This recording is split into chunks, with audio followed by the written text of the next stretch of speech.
Welcome to Home Tutor. I am Neepa, your personal teacher. 10th Standard Geography Chapter 1 Resources and Development Part 3 നമ്മൾ development of resources ആണ് പഠിക്കാൻ പോകുന്നത്. എങ്ങനെയാണ് ഒരു റിസോഴ്സിനെ develop ചെയ്തെടുക്കാൻ കഴിയുന്നത്, അല്ലെങ്കിൽ അതിനെ എങ്ങനെയാണ് നമ്മൾ യൂസ് ചെയ്യേണ്ടത്, ഇങ്ങനെയുള്ള കുറച്ച് കാര്യങ്ങളാണ്. Resources are vital for human survival as well as for maintaining the quality of life. നമുക്ക് നമ്മുടെ ലൈഫിൻ്റെ ഒരു ക്വാളിറ്റി, നല്ല രീതിയിലുള്ള ഒരു ലൈഫ് മുന്നോട്ട് നമുക്ക് കൊണ്ടുപോകണമെന്നുണ്ടെങ്കിൽ, നമ്മുടെ ജീവിതത്തിൻ്റെ ഒരു സ്റ്റാൻഡേർഡ് ഉണ്ടാകണമെന്നുണ്ടെങ്കിൽ തീർച്ചയായിട്ടും നമ്മൾ റിസോഴ്സിനെ നന്നായിട്ട് സംരക്ഷിച്ചേ പറ്റുള്ളൂ. അതുകൊണ്ട് തന്നെ മനുഷ്യൻ്റെ മുന്നോട്ടുള്ള ജീവിതത്തിലും അല്ലെങ്കിൽ സർവൈവലിന് വേണ്ടിയും പ്രധാനപ്പെട്ട ഒരു ഘടകമാണ് റിസോഴ്സ് എന്ന് പറയുന്നത്. It was believed that resources are free gift of nature. അപ്പോൾ ഭൂമിയിലെ അല്ലെങ്കിൽ നമ്മുടെ പ്രകൃതിയുടെ ഒരു ഫ്രീ ആയിട്ട് കിട്ടിയിരിക്കുക അല്ലെങ്കിൽ ഒരു വരദാനമാണ്, ഫ്രീ ആയിട്ട് കിട്ടിയിരിക്കുന്ന ഒരു ഗിഫ്റ്റാണ്, ഒരു വരദാനമാണ് എന്ത്, റിസോഴ്സ് എന്നാണ് നമ്മൾ വിശ്വസിക്കുന്നത്. As a result, human being used them indiscriminately and this has led to the following major problems. അതുകൊണ്ട് തന്നെ ഇതൊരു വരദാനമായിട്ട് അല്ലെങ്കിൽ ഒരു ഗിഫ്റ്റായിട്ട് കാണുന്നത് കൊണ്ട് എന്താണ്, നമ്മൾ മനുഷ്യർ ഈ ഒരു റിസോഴ്സിനെ ഒരു ദയയുമില്ലാതെ ഇൻഡിസ്ക്രിമിനേറ്റ് ആയിട്ട് നമ്മളിത് യൂസ് ചെയ്തു പോരുകയും അതുകൊണ്ട് തന്നെയും ഇതിന് വളരെ അധികം പ്രശ്നങ്ങൾ, ഈ റിസോഴ്സിന് വളരെ അധികം പ്രോബ്ലംസ് ഉണ്ടാകുകയും ചെയ്യുന്നുണ്ട്. അതൊക്കെ എന്താണെന്ന് നമുക്ക് നോക്കാം. Depletion of resources for satisfying the greed of few individuals. കുറച്ച് വ്യക്തികളുടെയോ ഒരു ഗ്രൂപ്പിൻ്റെയോ അത്യാഗ്രഹങ്ങൾ, ആ ഒരു അത്യാഗ്രഹം നിറവേറുവാൻ വേണ്ടി അവർ എന്ത് ചെയ്യുന്നു, റിസോഴ്സിനെ മൊത്തമായിട്ട് ഇല്ലായ്മ ചെയ്ത് കളയുന്നു. അങ്ങനെ വരുമ്പോൾ മറ്റുള്ളവർക്ക് ഉപയോഗിക്കാൻ കഴിയുമോ? ഇല്ല. അതാണ് നമുക്ക് ഒരു തരത്തിലുള്ള ഒരു പ്രശ്നം എന്ന് പറയാൻ കഴിയുന്നത്.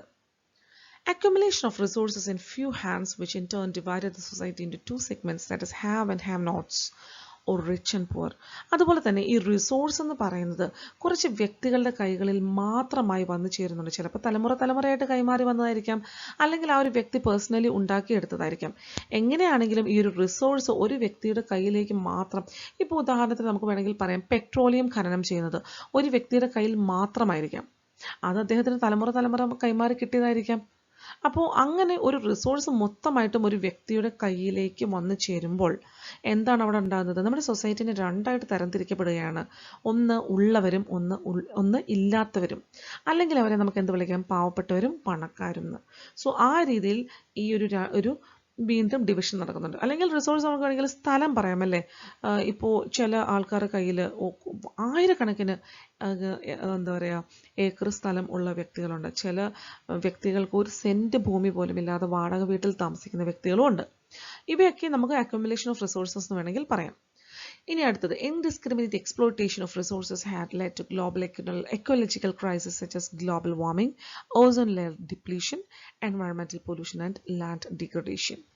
അപ്പോൾ ഇനി മറ്റൊരു പ്രധാനപ്പെട്ട ഒരു വിഷയം, ഈ ഒരു റിസോഴ്സിൻ്റെ മിസ്മാനേജ്മെൻറ്റ് കാരണം ഉണ്ടായിരിക്കുന്നത് എന്തെന്ന് വെച്ച് കഴിഞ്ഞാൽ, ഈ ഒരു ഇൻഡിസ്ക്രിമിനേറ്റ് എക്സ്പ്ലോയിറ്റേഷൻ, ഈ ഒരു വിവേചനമില്ലാതെ ഈ ഒരു ചൂഷണം, റിസോഴ്സിൻ്റെ ഈ ഒരു ചൂഷണം, അതിരില്ലാത്ത ഈ ഒരു ചൂഷണം കാരണം ഈ ഒരു ഗ്ലോബലി തന്നെ നമുക്ക് ഒത്തിരി ജോഗ്രഫിക്കലി, ക്ലൈമാറ്റിക്കലി അങ്ങനെ ഒത്തിരി പ്രശ്നങ്ങൾ നമ്മളിപ്പോൾ നേരിടുന്നുണ്ട്.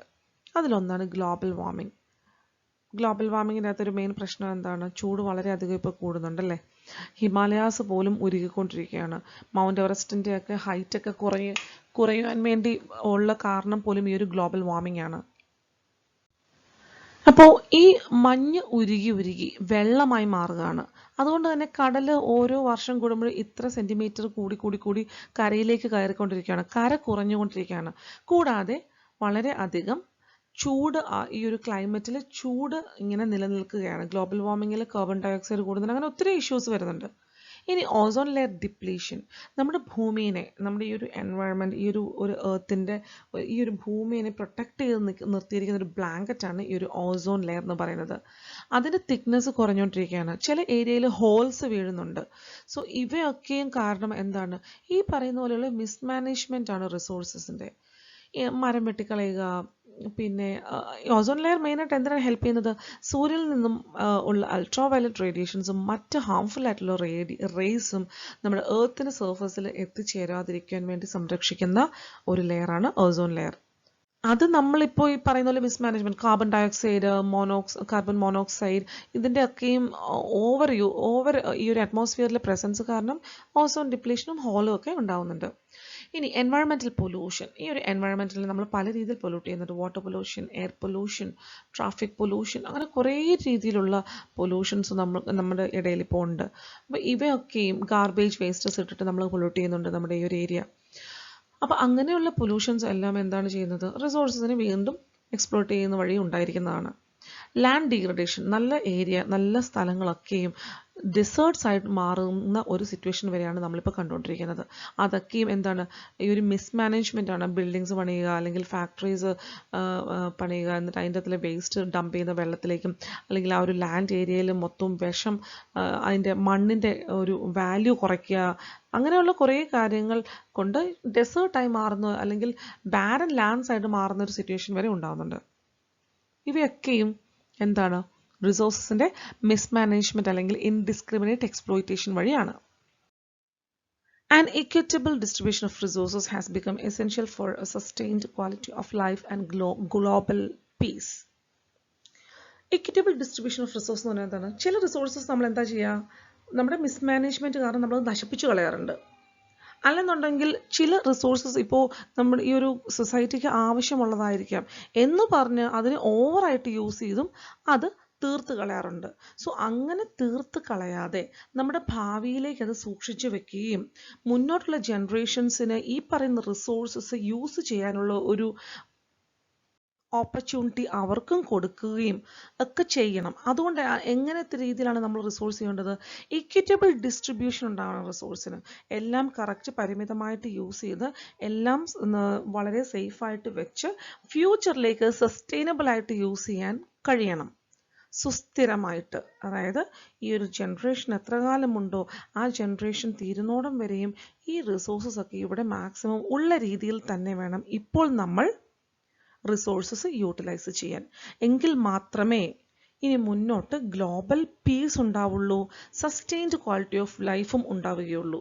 ഗ്ലോബൽ പീസ് നമ്മളാണ് മെയിനായിട്ട് നശിപ്പിക്കാറ്. ഈ ഒരു ഹ്യൂമൻ ബീയിങ്ങിൻ്റെ ആക്ടിവിറ്റീസ്, മിസ്മാനേജ്മെന്റ്, ഇവയൊക്കെയാണ് ഗ്ലോബൽ പീസ് നശിപ്പിക്കുന്നത്. പൊല്യൂഷൻ, എൻവയറമെന്റൽ പൊല്യൂഷൻ ഉണ്ടാക്കാറുണ്ട്. ഓസോൺ ലെയർ ഡിപ്ലീഷൻ നമ്മൾ പഠിച്ചു ഓൾറെഡി. പിന്നെ എന്താണ്? ഗ്ലോബൽ വാർമിംഗ്, ഇവയൊക്കെ. പിന്നെ ഡീഫോറസ്റ്റേഷൻ, ഇവയൊക്കെയും കാരണം ഈ ഡ്രൗട്ട്, ഫ്ലഡ്, സുനാമി, ഇതൊക്കെയും വരുന്നതെന്ന് പറഞ്ഞു കഴിഞ്ഞാൽ ഈ ഒരു എക്കോളജിക്കൽ ബാലൻസ് നഷ്ടപ്പെടുമ്പോഴേക്കുമാണ്. അപ്പോൾ അത് നഷ്ടപ്പെടുന്ന എപ്പോഴാണ്? റിസോഴ്സസ് നമ്മൾ മിസ്മാനേജ്മെന്റ് ചെയ്യുമ്പോൾ. അതുകൊണ്ട് റിസോഴ്സ് നല്ല രീതിയിൽ മാനേജ് ചെയ്ത് ഇക്വിറ്റബിൾ ആയിട്ട് ഡിസ്ട്രിബ്യൂട്ട് ചെയ്ത് പോയാലേ ഇനി നമുക്ക് മുന്നോട്ട് ഗ്ലോബൽ പീസ് ഉണ്ടാവുകയുള്ളൂ. അതുപോലെ തന്നെ സസ്റ്റൈനബിൾ ക്വാളിറ്റി ഓഫ് ലൈഫ്, സുസ്ഥിരമായിട്ടുള്ള ഒരു ലൈഫിന് നല്ലൊരു ക്വാളിറ്റി, നമ്മുടെ ഫ്യൂച്ചർ ജനറേഷൻസിനും റിസോഴ്സസ് ഒക്കെ യൂസ് ചെയ്ത് അവർക്കും നല്ലൊരു ക്വാളിറ്റി ഉള്ളൊരു ലൈഫ് കൊണ്ടുപോകണമെന്നുണ്ടെങ്കിൽ എന്ത് വേണം? റിസോഴ്സസ് തീർച്ചയായിട്ടും ഇക്വിറ്റബിൾ ആയിട്ട് ഡിസ്ട്രിബ്യൂട്ട് ചെയ്ത് തന്നെ ഇനി മുന്നോട്ടും പോകണം. If the present trend of resource depletion by a few individuals and countries continues, the future of our planet is in danger. ഇപ്പോഴത്തെ സിറ്റുവേഷൻ എന്താണ്? കുറച്ച് ഇൻഡിവിജ്വൽസ് അവരുടെ സാറ്റിസ്ഫാക്ഷന് വേണ്ടി റിസോഴ്സസിനെ നശിപ്പിച്ചു കളയുന്നു, അല്ലെങ്കിൽ ഒരു രാജ്യം അവരുടെ കംഫർട്ടിന് വേണ്ടി റിസോഴ്സസിനെ നശിപ്പിച്ചു കളയുന്നു. അപ്പം ഇങ്ങനെ ഉള്ള രീതിയിലുള്ള ഗ്രീഡി ആയിട്ടുള്ള റിസോഴ്സ് നശിപ്പിക്കൽ നിർത്തി വളരെ വേണ്ടത് മാത്രം യൂട്ടിലൈസ് ചെയ്ത് പോവുകയാണെങ്കിൽ മാത്രമേ മുന്നോട്ട് നമുക്ക് നല്ലൊരു ഹെൽത്തി ആയിട്ടുള്ളൊരു പ്ലാനറ്റ് ഉണ്ടാവുകയുള്ളൂ. അല്ലെന്നുണ്ടെങ്കിൽ ഇനി ഭാവിയിൽ നമ്മുടെ ഫ്യൂച്ചറിൽ ഇനി വരുന്ന കാലഘട്ടത്തിൽ നമ്മുടെ ഈ ഭൂമിയുടെ, ഈ പ്ലാനറ്റിന്റെ അവസ്ഥ എന്ന് പറയുന്നത് വളരെ ഡേഞ്ചറസ് ആണ്. Therefore, resource planning is essential for sustainable existence of all forms of life. അപ്പോൾ ഈ ഭൂമിയിലുള്ള എല്ലാ ജീവജാലങ്ങൾക്കും, whether it is animal, plants, insects, fish, whatever it is, ഇവയ്ക്കെല്ലാം ഒരു സസ്റ്റൈനബിൾ എക്സിസ്റ്റൻസ് വേണമെന്നുണ്ടെങ്കിൽ, സസ്റ്റൈനബിൾ എക്സിസ്റ്റൻസ് എന്ന് പറഞ്ഞാൽ എന്താണ്? സുസ്ഥിരമായിട്ടുള്ള, ഇനി മുന്നോട്ട് അവർക്ക് നല്ല ഹെൽത്തി ആയിട്ട് ജീവിച്ചു പോകണമെന്നുണ്ടെങ്കിൽ, അവർ എക്സിസ്റ്റ് ചെയ്യണമെന്നുണ്ടെങ്കിൽ, അല്ലേ, നല്ല രീതിയിൽ എക്സിസ്റ്റ് ചെയ്യണമെന്നുണ്ടെങ്കിൽ എന്താണ് വേണ്ടത്? റിസോഴ്സ് പ്ലാനിങ് വളരെ പ്രധാനമാണ്. റിസോഴ്സ് പ്ലാൻ ചെയ്ത് നന്നായിട്ട് അത് യൂട്ടിലൈസ് ചെയ്യാൻ കഴിയണം. ആവശ്യമുള്ളത് മാത്രം. ഓക്കെ, അപ്പോൾ റിസോഴ്സ് പ്ലാനിംഗ് ആണ് നമുക്ക് പ്രധാനപ്പെട്ട ഇനി മുന്നോട്ട് സസ്റ്റൈനബിൾ ആയിട്ടുള്ള ഒരു ലൈഫ് വേണമെന്നുണ്ടെങ്കിൽ ഉള്ള ഒരു കാര്യം. ഇനി sustainable existence is A component of sustainable development. അപ്പോൾ സുസ്ഥിരമായിട്ടുള്ള ഒരു ഡെവലപ്മെന്റിന്റെ ഒരു കമ്പോണന്റ് ആണ്, ഒരു പ്രധാനപ്പെട്ട ഘടകമാണ് എന്ത്? സസ്റ്റൈനബിൾ ആയിട്ടുള്ള എക്സിസ്റ്റൻസ്. ഇനി സസ്റ്റൈനബിൾ ഡെവലപ്മെന്റ് എന്താണെന്നൊരു ചെറിയൊരു ഡെഫിനേഷൻ ഉണ്ട്, അത് നമുക്ക് നോക്കാം. Sustainable economic development means development should take place without damaging the environment. അപ്പോൾ സുസ്ഥിരമായിട്ടുള്ളൊരു വികസനം, ഇക്കോണമിക് ഡെവലപ്മെന്റ് എന്ന് പറയുന്നത്, ഡെവലപ്മെന്റ് എങ്ങനെയാണ്, വികസനം എങ്ങനെയാണ് ഉണ്ടാവേണ്ടത്? ആ ഒരു സ്ഥലത്തെയോ ആ ഒരു എൻവയറമെന്റിനെയോ ആ ഒരു വസ്തുവിനെയോ നശിപ്പിച്ച് കളയുകയോ ഡിപ്ലീറ്റ് ചെയ്യുകയോ മൊത്തമായിട്ടും തീർത്ത് കളയുകയോ ചെയ്യാതെ ആയിരിക്കണം അവിടെ ഒരു ഡെവലപ്മെന്റ് ഉണ്ടാക്കേണ്ടത്. അടുത്തത്, development in the present should not compromise with the needs of a future generation. അതുപോലെ തന്നെ ഇപ്പോൾ അവിടെ നടക്കുന്ന ഡെവലപ്മെന്റ് ഒരിക്കലും ഭാവിയിലേക്കുള്ള ആ ഒരു ജനറേഷന്റെ ഡെവലപ്മെന്റിന് തടസ്സമാകുവാൻ പാടുള്ളതല്ല. കൂടാതെ ഭാവിയിലെ ആവശ്യത്തിന് വേണ്ടി, അതായത് ഫ്യൂച്ചർ ജനറേഷന്റെ ആവശ്യത്തിന് വേണ്ടി ഈ റിസോഴ്സസിനെ നശിപ്പിച്ച് കളയുവാനോ അല്ലെങ്കിൽ അതിനെ മൊത്തമായിട്ട് ഇല്ലാതാക്കി കളയാനോ പാടില്ല. ഇത്രയും മാത്രമേ ഉള്ളൂ സസ്റ്റൈനബിൾ ഡെവലപ്മെന്റ് എന്ന് പറയുന്നത്. ഫ്യൂച്ചറിലേക്കുള്ള ആവശ്യങ്ങൾ മുൻനിർത്തി വേണം ഏത് കാര്യവും ചെയ്യാൻ. ഇനി നമുക്ക് വളരെ പ്രധാനപ്പെട്ട ഒരു സമ്മിറ്റിനെ കുറിച്ച് പഠിക്കാം. Rio de Janeiro earth summit 1992. 1992 Rio de Janeiro എന്ന് പറയുന്ന ഒരു സ്ഥലം ബ്രസീലിലാണ്. അവിടെ വെച്ചൊരു എർത്തിന്റെ ഒരു സമ്മിറ്റ് നടത്തുന്നത്. ഈ ഉച്ചകോടികൾക്കൊക്കെയാണ് ഈ സമ്മിറ്റ്. വലിയ വലിയ രാഷ്ട്രീയ നേതാക്കൾ അല്ലെങ്കിൽ ഓരോ കൺട്രീസിന്റെ ഹെഡ് ഇവർ ഒന്ന് ചേർന്ന് എടുക്കുന്ന മിക്ക തീരുമാനങ്ങളും അവരുടെ മീറ്റിംഗ്സിനെയൊക്കെ നമ്മൾ സമ്മിറ്റ് എന്ന് വിളിക്കുന്നത്. In June 1992, more than 100 heads of states met in Rio de Janeiro in Brazil for the first International Earth Summit. So, 1992 ജൂണിലാണ് ആദ്യത്തെ എർത്ത് സമ്മിറ്റ് നടത്തുന്നത്. എവിടെ വെച്ചാണ് ഇന്റർനാഷണൽ എർത്ത് സമ്മിറ്റ് നടത്തുന്നത്? ബ്രസീലിലെ റിയോ ഡി ജനീറോ എന്ന് പറയുന്ന ഒരു സ്ഥലത്ത് വെച്ചിട്ടാണ് നടത്തുന്നത്. ഏകദേശം 100 രാജ്യങ്ങളുടെ തലവന്മാർ, സ്റ്റേറ്റ്സ് എന്ന് ഇവിടെ ഉദ്ദേശിക്കുന്നത് കൺട്രീസ് ആണ്, 100 രാജ്യങ്ങളുടെ തലവന്മാർ, അതിൽ കൂടുതൽ ആൾക്കാർ ഈ ഒരു സമ്മിറ്റിൽ പങ്കെടുക്കുകയും ഉണ്ടായി. അപ്പോൾ ഇവിടെ പ്രധാനമായിട്ട് പഠിക്കേണ്ടത് എന്താണ്? ആദ്യത്തെ earth summit, international earth summit എവിടെ വെച്ചായിരുന്നു? റിയോ ഡി ജനീറോ 1992 അല്ലേ? The summit was convened for addressing urgent problems of environmental protection and socio-economic development at the global level. ഈ ഒരു ഭൂമി ഒട്ടാകെയുള്ള സാമ്പത്തികവും സോഷ്യോ എന്ന് പറഞ്ഞാൽ എന്താണ്? സാമൂഹികപരവുമായിട്ടുള്ള വികസനം, അതായിരുന്നു ഒരു ടോപ്പിക്ക്. എന്നുവെച്ചാൽ അത്രമാത്രം വേഴ്സ്റ്റ് ആയിട്ട് കിടക്കുന്ന ഒരു സിറ്റുവേഷൻ ആണ് പോവേർട്ടി, ഇല്ലിറ്ററസി, അങ്ങനെ ഓരോ രീതിയിലുള്ള പാൻഡമിക്സ് ചിലപ്പോൾ വരാറുണ്ട്, പിന്നെ ഡിസീസസ്, ഇവയൊക്കെ ഒരു ശാശ്വത പരിഹാരം ഉണ്ടാക്കുവാൻ വേണ്ടിയായിരുന്നു ഈ ഒരു മീറ്റിങ്ങിന്റെ ഒരു കോൺസെപ്റ്റ്. അടുത്തൊരു കോൺസെപ്റ്റ് അല്ലെങ്കിൽ അടുത്തൊരു പോയിന്റ് ഈ ഒരു മീറ്റിംഗ് കൂടിയതിന് എന്തെന്ന് വെച്ച് കഴിഞ്ഞാൽ, എൻവയറമെന്റൽ പ്രൊട്ടക്ഷന് വേണ്ടി ഈ ഒരു എൻവയറമെന്റിനെ നന്നായിട്ട് സംരക്ഷിക്കണം. അതിനുവേണ്ടി അതിൻ്റെ പ്രോബ്ലംസ് സോർട്ട് ഔട്ട് ചെയ്ത് അതെങ്ങനെ സംരക്ഷിക്കാൻ കഴിയും എന്നുള്ള കാര്യങ്ങൾ, ഈ 2 കാര്യങ്ങൾക്ക് വേണ്ടിയാണ് ഈ ഒരു ഇന്റർനാഷണൽ സമ്മിറ്റ് 1992 കൂടിയത്. അത് ഈ ഒരു ഉച്ചകോടിയിൽ എല്ലാവരും പങ്കെടുത്തത്. The assembled leaders signed the Declaration on Global Climate Change and Biological Diversity. അങ്ങനെ ഇവിടെ ഉണ്ടായിരുന്ന ഈ 100-ൽ പരം സ്റ്റേറ്റ്സിന്റെ ഹെഡുകൾ എല്ലാവരും എന്തൊക്കെ സൈൻ ചെയ്തു? Declaration on global climatic change, ഈ ഭൂമി ഒട്ടാകെ, നമ്മുടെ ഈ ഗ്ലോബ് ഒട്ടാകെയുള്ള കാലാവസ്ഥാ വ്യതിയാനത്തെ കുറിച്ചിട്ടുള്ള ആ ഇഷ്യൂസ് എല്ലാം പഠിച്ചിട്ട് ഇനി എങ്ങനെ എന്തൊക്കെ സ്റ്റെപ്സ് ആണ് മുന്നോട്ട് അതിനെ സംരക്ഷിക്കുവാൻ വേണ്ടി എടുക്കേണ്ടതെന്നുള്ളതിൽ ഒരു സൈൻ, അതിനെ കുറിച്ചൊരു എഗ്രിമെന്റിൽ എല്ലാവരും വന്നു. പിന്നെ ബയോളജിക്കൽ ഡൈവേഴ്സിറ്റി എന്ന് പറഞ്ഞാൽ എന്താണ്? ജൈവ വൈവിധ്യം അല്ലേ? അതായത് ഇപ്പോൾ കുറേ മൃഗങ്ങളും പക്ഷികളും ഒക്കെയും എക്സ്റ്റിങ്ക്റ്റ് ആയിട്ട് പോയിട്ടുണ്ട്. ഇനി അവരൊരിക്കലും ഉണ്ടായി വരില്ല. അപ്പോൾ അതേപോലെ ഇനി അങ്ങനെ ഒരു പ്രശ്നം ഇനി വരരുത്. ഇപ്പോൾ നമ്മൾ ടൈഗേഴ്സ് അല്ലെങ്കിൽ എലിഫൻസ് ഇവയൊക്കെ, പിന്നെ ഇപ്പോൾ നമ്മുടെ വരയാട്, നമ്മൾ മൂന്നാറിൽ പോകുമ്പോൾ കാണുന്ന വരയാട്, ഇവയൊക്കെ ആകെ മൂന്നാറിൽ ആ രാജമലയിൽ മാത്രമേ ഉള്ളൂ. അതെങ്ങനെ അവിടെ മൊത്തമായിട്ട് ആരെയൊക്കെ കൊന്നു തിന്നോ അല്ലെങ്കിൽ വല്ല കാട്ടുതീയൊക്കെ ഇട്ട് നശിപ്പിക്കുകയൊക്കെ ചെയ്ത് കഴിഞ്ഞാൽ പിന്നെ അത് ഉണ്ടായി വരില്ല. സോ അങ്ങനെ ഉള്ള മൃഗങ്ങളെയൊക്കെ ഇനി പ്രൊട്ടക്ട് ചെയ്യണം, ഇൻസെക്ട്സിനെ പ്രൊട്ടക്ട് ചെയ്യണം. അല്ലെങ്കിൽ പ്ലാന്റ്സ്, ട്രീസ്, ശന്തരുണി എന്ന് പറയുന്ന ഒരു ട്രീ ഉണ്ട് നമുക്ക് കൊല്ലം ഡിസ്ട്രിക്റ്റിൽ. ഇതൊക്കെയും പ്രൊട്ടക്റ്റഡ് മേഖലകളിലാണ് വളരുന്നത്. കാരണം എന്താണെന്ന് വെച്ച് കഴിഞ്ഞാൽ അത് വെട്ടി നശിപ്പിച്ചു കഴിഞ്ഞാൽ പിന്നെ അങ്ങനൊരു ട്രീ ഉണ്ടാവില്ല. അതുകൊണ്ട് തന്നെ ഗവൺമെൻറ് എന്ത് ചെയ്യും, അത് ബയോസ്ഫിയർ ആയിട്ട് അല്ലെങ്കിൽ റിസർവ്ഡ് ഫോറസ്റ്റുകളൊക്കെ ആയിട്ട് പ്രഖ്യാപിക്കും. പിന്നെ നമുക്ക് അതിനകത്ത് കയറാനോ ഒന്നും പറ്റില്ല, അത് അതിൻ്റെ ഇഷ്ടത്തിന് അവിടെ വളർന്നോളും. അതിനുവേണ്ടിയുള്ള എഗ്രിമെൻറ്റും കാര്യങ്ങളും ഒക്കെയാണ് ഇവിടെ എടുക്കുന്നത്. ഈ 1992 സമ്മിറ്റിൽ ഇവർ തീരുമാനിച്ചത് 2 കാര്യങ്ങളാണ്. ഒന്നെന്താണ്, ഗ്ലോബൽ ക്ലൈമാറ്റിക് ചേഞ്ചിനെ കുറിച്ചിട്ടുള്ള ഒരു തീരുമാനങ്ങളൊക്കെ അവരെടുത്തു. പിന്നെ ഒന്ന് ബയോഡൈവേഴ്സിറ്റിയുടെ പ്രൊട്ടക്ഷനും. The Rio Convention endorsed the Global Forest Principles and adopted Agenda 21 for achieving sustainable development in the 21st century. 21ാം നൂറ്റാണ്ട് എത്തുമ്പോൾ നമ്മൾ ഈ ഭൂമിയിലുള്ള എല്ലാ രാജ്യക്കാരും എല്ലാ മനുഷ്യന്മാരും സുസ്ഥിരമായിട്ടുള്ളൊരു ഡെവലപ്മെൻറ്റ് എന്ന് പറയുന്നൊരു കോൺസെപ്റ്റിൽ എത്തിച്ചേരണം.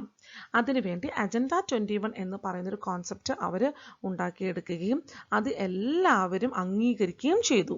ഇത് കൂടാതെ തന്നെ എന്താണ്, ഗ്ലോബൽ പ്രൊട്ടക്ഷൻ പ്രിൻസിപ്പിൾ ഫോറസ്റ്റിനെ കുറിച്ച് അല്ലേ, ഈ കാടുകൾ സംരക്ഷിക്കുവാൻ വേണ്ടിയുള്ള ചില നിബന്ധനകളും തീരുമാനങ്ങളും അവിടെ വെച്ചെടുത്തു. എന്താണെന്ന് വെച്ച് കഴിഞ്ഞാൽ ഇപ്പോൾ ഇന്ത്യയിൽ ഒരു 10,000 ലക്ഷം കിലോമീറ്റർ ചുറ്റളവിൽ, വെറുതെ പറയാൻ അത്രയൊന്നും ഇല്ല, അത്രയും ഫോറസ്റ്റ് ഉണ്ടെന്ന് വെക്കുക. അത് മൊത്തം ഒരു ദിവസം എന്നാൽ ഇന്ത്യ ഗവൺമെൻറ് തീരുമാനിക്കുക മൊത്തം വെട്ടിയേരാം, നമുക്ക് ആ ടിമ്പർ മൊത്തം എക്സ്പോർട്ട് ചെയ്ത് പ്രോഫിറ്റ് ഉണ്ടാക്കാം എന്ന് വിചാരിച്ചാൽ ആ ഒരു കട്ട് ചെയ്യുന്ന ട്രീസ് കട്ട് ചെയ്യുന്നത് ഇന്ത്യയിലുള്ള ജനങ്ങൾക്ക് മാത്രമല്ല അതിന് ഈ ഒരു എൻവയറമെൻറ്റിൽ ഈ ഒരു ഇംബാലൻസ് ഉണ്ടാകുന്നത്. ഈ ഭൂമി മൊത്തമായിട്ടാണ് അതിൻ്റെ ഇംബാലൻസ് ഉണ്ടാകുന്നത്. അതുകൊണ്ട് തന്നെ അത് പ്രൊട്ടക്റ്റ് ചെയ്യാൻ വേണ്ടി കോമൺ ആയിട്ട് ഒരു ടീമിനെ തയ്യാറാക്കുകയും ഈ രാജ്യങ്ങളോടെല്ലാം ഈ ഫോറസ്റ്റിനെ ഡെവലപ്പ് ചെയ്യുന്നത്, ഫോറസ്റ്റിനെ പ്രൊട്ടക്റ്റ് ചെയ്യുന്നതൊക്കെ ഇൻ്റർനാഷണൽ ആയിട്ടുള്ളൊരു ഇഷ്യൂ അല്ലെങ്കിൽ ഒരു പോളിസി ആയിട്ട് അവർ മാറ്റുകയും ചെയ്തു. ഇപ്പോൾ നിങ്ങൾക്കറിയാം, നമ്മൾ കേരളത്തിൽ നിന്ന് കർണാടക പോകണമെങ്കിൽ നമ്മൾ മുത്തങ്ങ ഫോറസ്റ്റ് വഴിയാണ് പോകുന്നത് അല്ലേ. ആ ഫോറസ്റ്റ് വൈകുന്നേരം ഒരു പെർട്ടിക്കുലർ ടൈം മുതൽ രാവിലെ ഒരു പെർട്ടിക്കുലർ ടൈം വരെ അത് ക്ലോസ് ചെയ്തിടും. അതൊക്കെയെന്ന് പറഞ്ഞെങ്കിൽ ഇന്ത്യ ഗവൺമെൻറ് തീരുമാനത്തിനപ്പുറം യുണൈറ്റഡ് നേഷൻസിൻ്റെ കൂടെ തീരുമാനമുണ്ട്. അതുപോലെ ഒരു ഏജൻസി ഇതിനു വേണ്ടി വർക്ക് ചെയ്യുന്നുണ്ട്. ബിക്കോസ് മൃഗങ്ങളെല്ലാം ഇടിച്ചിട്ട് നശിപ്പിക്കുകയാണ്, കൊല്ലുകയാണ്, അവരുടെ കൈയും കാലും ഒക്കെ ഓടിക്കുന്നു, അല്ലെങ്കിൽ അവരെ കൊല്ലുന്നു, അവരുടെ വീട്ടിൽ പോയി അവരെ നമ്മൾ ഉപദ്രവിക്കുകയാണ്. അത് ഒഴിവാക്കുവാൻ വേണ്ടിയാണ് രാത്രിയിലുള്ള സഞ്ചാരം കാടുകളിലൂടെ നിർത്തിയിരിക്കുന്നത്. ഇതൊക്കെയും ഇന്ത്യൻ ഗവൺമെൻറ്റിൻ്റെ തീരുമാനം മാത്രമല്ല, ഇതൊരു ഇൻ്റർനാഷണൽ ഏജൻസി കൂടി ഇതിൽ ഇടപെടുന്നുണ്ട്. ഇപ്പോൾ ഫോറസ്റ്റിൻ്റെ അകത്ത് ചെറിയ ചെറിയ വെള്ളം കുടിക്കാനുള്ള ഏരിയ ഒക്കെ ഉണ്ടാക്കിയിടുക, കനാലുകൾ പണിയുക, ഇവയൊക്കെയും CCTVസും ചെറിയ സർവൈലൻസ് ഒക്കെ ചെയ്യുക. ഇവയൊക്കെ എന്തിനാണ്? ഇതൊക്കെയും ഈ ഒരു മൃഗങ്ങളെ പ്രൊട്ടക്റ്റ് ചെയ്യാൻ വേണ്ടി തന്നെ അതൊരു ഇൻ്റർനാഷണൽ ആയിട്ടുള്ളൊരു എഗ്രിമെൻ്റ് ആണ്. It is a declaration signed by world leaders in 1992 at the United Nations Conference on Environment and Development. Environment and Development എന്ന് പറയുന്ന ഒരു കോൺഫറൻസ് യുണൈറ്റഡ് നേഷൻസ് 1992 നടത്തുകയും ആ ഒരു സമയത്ത് ഈ വേൾഡിലുള്ള പല രാജ്യങ്ങളുടെയും ലീഡേഴ്സ് ഈ ഒരു യുണൈറ്റഡ് നേഷൻസിൻ്റെ എൻവയറൺമെൻറ്റ് ആൻഡ് ഡെവലപ്മെൻറ്റ് കോൺഫറൻസിൽ പങ്കെടുത്തപ്പോൾ സൈൻ ചെയ്ത ഒരു ഡിക്ലറേഷനാണ് അജണ്ട 21. എവിടെ വെച്ചായിരുന്നു ഇതും? എവിടെ വെച്ചായിരുന്നു? ബ്രസീലിലെ റിയോ ഡി ജനീറോയിൽ വെച്ചായിരുന്നു അജണ്ട 21 എന്ന് പറയുന്ന ഒരു കോൺഫറൻസും നടന്നത്. It aims at achieving global sustainable development. ഇതിൻ്റെ മെയിൻ എയിം, ലക്ഷ്യം എന്ന് പറയുന്നത് ഈ ഒരു ഗ്ലോബ് മൊത്തവും സുസ്ഥിരമായിട്ടുള്ള ഒരു വികസന പദ്ധതി എന്ന ഒരു സങ്കല്പം അല്ലെങ്കിൽ ആ ഒരു ടാർഗറ്റിന് വേണ്ടിയാണ് ഇവിടെ ആൾക്കാർ ഒത്തുകൂടിയത്, അതായത് രാജ്യ തലവന്മാർ ഒത്തുകൂടിയത്. It is an agenda to combat environmental damage, poverty, disease through global cooperation on common interest, mutual needs and shared responsibility. അപ്പോൾ കുറച്ച് കാര്യങ്ങൾ, ഇപ്പോൾ എൻവയറമെന്റൽ ഡാമേജ്, ഈ ഒരു ഭൂമിയെ നശിപ്പിച്ച് കളയുന്നതിൻ്റെ അതിൻ്റെ നെഗറ്റീവുകൾ ഇമ്പാക്റ്റ് എന്തൊക്കെയാണ് എന്നൊക്കെ ഉള്ള കാര്യം മനസ്സിലാക്കിയിട്ട് ആ ഡാമേജിങ് ഇനി നിർത്തുവാൻ വേണ്ടിയുള്ള സ്റ്റെപ്പുകളും ഇനി അതിനെ ഡെവലപ്പ് ചെയ്തെടുക്കുക എന്നുള്ള കാര്യങ്ങളും ഈ ഒരു അജണ്ടയിൽ അവർ ഡിസ്കസ് ചെയ്തു. പോവേർട്ടി എങ്ങനെ ഒഴിവാക്കാൻ കഴിയും, അതെങ്ങനെ അവിടെയുള്ള ജനങ്ങൾക്ക് എങ്ങനെയാണ് ഭക്ഷണങ്ങൾ കൊടുക്കുന്നത്, അല്ലെങ്കിൽ സാമ്പത്തികമായിട്ട് അവരുടെ ഡെവലപ്മെൻറ്റ് എങ്ങനെ നടത്താൻ കഴിയും, ഇങ്ങനെയുള്ള കാര്യങ്ങളാണ് പോവേർട്ടിയുടെ കാര്യങ്ങൾ അവർ ഡിസ്കസ് ചെയ്തു. ഡിസീസ്, രോഗങ്ങൾ എങ്ങനെയാണ് ഒഴിവാക്കുന്നത്, മാക്സിമം ഒരു ഏരിയയിൽ വരുന്നത് അതെങ്ങനെയാണ് പെട്ടെന്ന് തന്നെ പിടിച്ചു നിർത്താൻ കഴിയുന്നത്. അപ്പോൾ ഇതിനൊക്കെയും ഇങ്ങനെയുള്ള സീരിയസ് ആയിട്ടുള്ള ഇഷ്യൂസിലെല്ലാം ലോകം ഒട്ടാകെയുള്ള രാജ്യങ്ങൾ ഒരുമിച്ച് നിന്ന് ഏതെങ്കിലും ഒരു രാജ്യത്തോ ഒരു ഏരിയയിലോ ഇത് അഫക്റ്റ് ചെയ്താൽ അതിന് കോമൺ ആയിട്ട് അവർ വർക്ക് ചെയ്ത് ആ രാജ്യത്തിനെ സഹായിക്കും. കോമൺ ഇൻട്രസ്റ്റ് ഉണ്ടാവും, മ്യൂച്വൽ നീഡ്സ്, അങ്ങോട്ടും ഇങ്ങോട്ടുള്ള താല്പര്യങ്ങളും ആവശ്യങ്ങളും എല്ലാം അങ്ങോട്ടും ഇങ്ങോട്ടും സഹകരിച്ച് ചെയ്യും. പിന്നെ ഷെയർഡ് റെസ്പോൺസിബിലിറ്റി, ഇത് നിങ്ങളുടെ രാജ്യത്തുണ്ടായ രോഗമല്ല, അതുകൊണ്ട് നിങ്ങൾ തന്നെ ഇത് അനുഭവിക്കുക എന്ന് പറഞ്ഞ് മാറ്റി നിർത്താൻ പറ്റില്ല. അതിന് പകരം അവരുടെ വിഷമങ്ങളും ബുദ്ധിമുട്ടുകളും ഇങ്ങോട്ട് നമ്മുടെ രാജ്യത്തിലുള്ളവർ അല്ലെങ്കിൽ മറ്റ് രാജ്യങ്ങളും അത് ഏറ്റെടുത്ത് അവർക്ക് വേണ്ടിയുള്ള ഫിനാൻഷ്യൽ ഹെൽപ്പ്, ഫുഡ്, അല്ലെങ്കിൽ എക്കോണമിക്കൽ ഹെൽപ്പ്, അങ്ങനെ സോഷ്യൽ ഹെൽപ്പ്, ഇങ്ങനെ പല രീതിയിലുമുള്ള ഹെൽപ്പുകൾ ചെയ്യാൻ എല്ലാ രാജ്യങ്ങളും തയ്യാറാവണം. അതിനെയാണ് ഈ അജണ്ട 21 എന്ന് പറയുന്നത്. One major objective of the Agenda 21 is that every local government should draw its own local Agenda 21. കൂടാതെ ഒരു വലിയ രാജ്യത്തിൽ പെട്ടെന്ന് ഒരു തീരുമാനമെടുത്താൽ നടക്കുന്നതല്ല അല്ലേ. അതുകൊണ്ട് അവിടെയുള്ള ചെറിയ ചെറിയ ചെറിയ ലോക്കൽ സെൽഫ് ഗവൺമെൻറ്റ്സ്, ഡിസ്ട്രിക്റ്റുകൾ, സ്റ്റേറ്റുകൾ, ഇവർക്കൊക്കെയും ഒരു അജണ്ട 21 ഉണ്ടാവണം. അപ്പോൾ ആ ഏരിയയിൽ പെട്ടെന്നൊരു പാൻഡമിക് വരികയോ ഒരു ഇപ്പോൾ കൊറോണയുടെ ഇഷ്യൂ വന്നു, ഇന്ത്യ ഒട്ടാകെ ഒരു ലോയും കാര്യങ്ങളും ഉണ്ട്. ഇനി ഇത് കൂടാതെ ഓരോ സ്റ്റേറ്റുകൾക്കും അവരുടേതായിട്ടുള്ള ലോ ഉണ്ട്. കേരളത്തിൽ അവരുടേതായിട്ടുള്ള ലോ ഉണ്ട്. കേരള എപ്പിഡമിക് ലോ എന്ന് പറയുന്ന ഒരു നിയമം വഴിയാണ് ആ ഒരു നമ്മുടെ ഈ ഒരു ലോക്ക്ഡൗണിൻ്റെ സമയത്തൊക്കെ നമ്മൾ ഓടിച്ചിട്ട് പിടിച്ച് പോലീസൊക്കെ പിടിച്ച് പെറ്റിയൊക്കെ അടിച്ചൊക്കെ തന്നില്ലേ, അതൊക്കെ ആ ഒരു നിയമപ്രകാരമാണ് അവർ ചെയ്തിരിക്കുന്നത്. അല്ലാതെ കൊറോണ എന്ന് പറഞ്ഞ സ്പെഷ്യലായിട്ട് ഒരു ലോ അപ്പം വന്നിട്ടില്ല. അപ്പം അതേ സമയത്ത് തന്നെ ഈ ഒരു ഇഷ്യൂവിനെ ഡിഫെൻസ് ചെയ്യാൻ വേണ്ടി നേരത്തെ ഉണ്ടാക്കി വെച്ചിരുന്ന ഒരു ലോയിലുള്ള കാര്യങ്ങൾ എടുത്തിട്ടാണ് പോലീസും കോടതിയും ഒക്കെ ആ സമയത്ത് മുതൽ ക്യാരി ഫോർവേഡ് ചെയ്തുകൊണ്ടിരിക്കുന്നത്. ബിക്കോസ് പെട്ടെന്നൊരു ഇഷ്യൂ വരുമ്പോൾ പെട്ടെന്ന് തന്നെ അത് മാനേജ് ചെയ്യാൻ കഴിയണം അല്ലേ. പിന്നീടായിരിക്കും അടുത്ത നിയമങ്ങളൊക്കെ പുതിയതായിട്ടുള്ളത് വരുന്നതും. സോ നമ്മുടെ ഈ ഒരു ടോപ്പിക് ഇവിടെ വൈൻഡപ്പ് ചെയ്യാണ്. നിങ്ങൾക്ക് മനസ്സിലായെന്ന് ഞാൻ വിചാരിക്കുന്നു. എന്തെങ്കിലും സംശയങ്ങളുണ്ടെങ്കിൽ കമൻറ്റ് ചെയ്യുക. And continuation of this chapter will be on next videos. Please do watch, like, share and subscribe. Bye.